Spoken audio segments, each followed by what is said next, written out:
എന്താടി ഞെട്ടിയോ നീ? ഇങ്ങനൊരു സ്ഥലത്ത് വെച്ച് നിന്നെ എന്റെ കൈ കിട്ടുമെന്ന് ഞാൻ കരുതിയില്ല. എന്താ ഗാഥയുടെ ഉദ്ദേശം?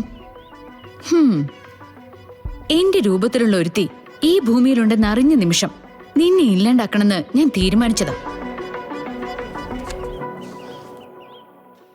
അപ്പോഴേക്കും എന്റെ മമ്മിയും നീയുമായിട്ട് ഒരു കരാറുണ്ടാക്കി. അതെന്റെ ജീവിതത്തിൽ അത്യാവശ്യമായതുകൊണ്ട് ഞാൻ എന്റെ തീരുമാനം അങ്ങ് മാറ്റി.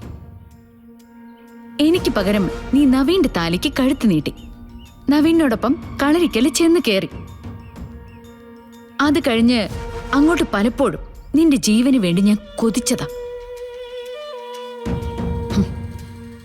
എന്റെ നവീന്റെ മനസ്സിൽ നീയാണെന്നറിഞ്ഞപ്പോ, നവീൻ സ്നേഹിക്കുന്നത് നീ കാണിക്കുന്ന നിഷ്കളങ്കതയാണെന്നറിഞ്ഞപ്പോ വീണ്ടും എന്റെ മനസ്സിൽ തോന്നിയതാ നിന്നെ അങ്ങ് തീർക്കാൻ.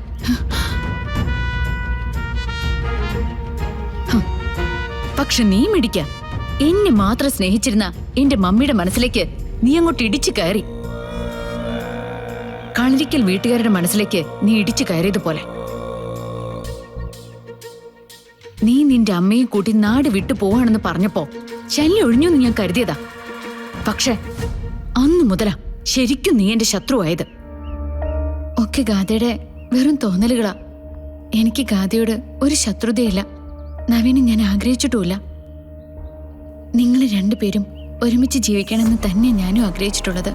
വേണ്ട, ഇനി നിന്റെ കള്ളക്കഥകളും ഞാൻ വിശ്വസിക്കില്ല. എന്റെ നവീനോടൊപ്പം ഞങ്ങളുടെ ബെഡ്റൂമില് നീ ആദ്യ രാത്രി ആഘോഷിച്ചു. ഇങ്ങനെ മണ്ടത്തരം പറയാതിരിക്കുക ഗാഥ. അങ്ങനെയൊന്നും സംഭവിച്ചിട്ടില്ലെന്ന് ഞാൻ നിന്നോട് 100 വട്ടം പറഞ്ഞതല്ലേ. നീ പറയുന്നതൊക്കെ വിശ്വസിക്കാൻ ഞാൻ ആ ലോട്ടറിക്കാരനോ അയാളുടെ ഭാര്യയോ അല്ല.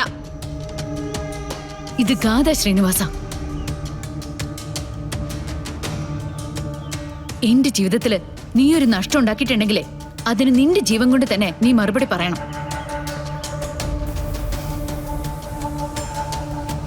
നിന്നെ കൊല്ലാനാടി ഞാൻ വന്നത്.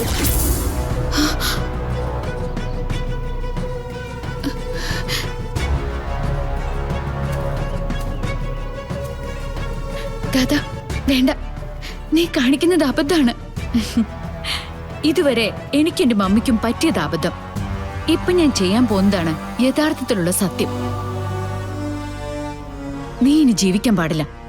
എന്റെ നവീന്റെ മനസ്സിൽ നിന്നെ കുറിച്ചുള്ള ഒരു ഓർമ്മയും വരാൻ പാടില്ലടി. അയ്യോ ഗാഥ, വിട്.